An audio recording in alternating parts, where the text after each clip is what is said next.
hozir nimaga personal deb aytyapmiz? O'sha paytda hali bir chiziqli himoyaga o'tilmagan edi. Bu asosan biz O'zbekiston futboliga 2000-yili o'sha Agamurodov kirib kelgandan keyin undan oldin Butenki ham harakat qildi, lekin mukammal darajada Shamakchi Tajmurod Agamurodov bu uslubda O'zbekiston futboliga olib kirdi va shundan keyin personal o'ynash, qo'riqlash yo'q bo'lib bordi.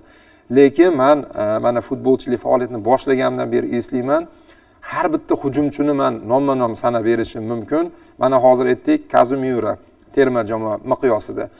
Undan keyin Choyunsu aytishardiki, mana yechinish xonasi bor, o'shaning arkasidan poylab borasan.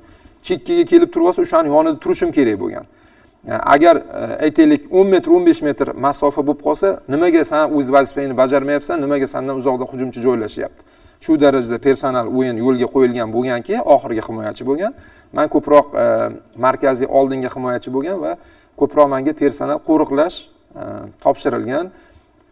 Klublar miqyosi Alek Shatskiga qarshi, Rovshan Bozorov, Igor Shikviri, mana shunaqangi har bir o'yinda personal menga o'yinchi yuklanilardi. O'shani qo'riqlash, o'sha o'yinchi gol urmasa, moment urmasa, siz o'z missiyingizni bajargan hisoblanarsiz. Bu ozgina murakkabroq o'yin uslubi. Mana hozir zamonaviy futbol o'zgarib boryapti. Murakkabroq o'yin uslubi bo'lgan, lekin bir tomondan oddiy, vazifangiz aniq, o'shani qo'riqlab yurasiz, ko'rasiz.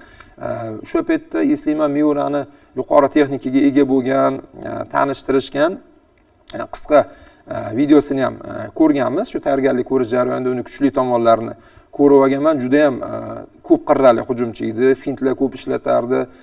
Lekin o'sha o'yinda debyut o'yinim bo'lgan, lekin qandaydir hayajon qattiq bo'lmagan, o'z vazifamni bajara olganman.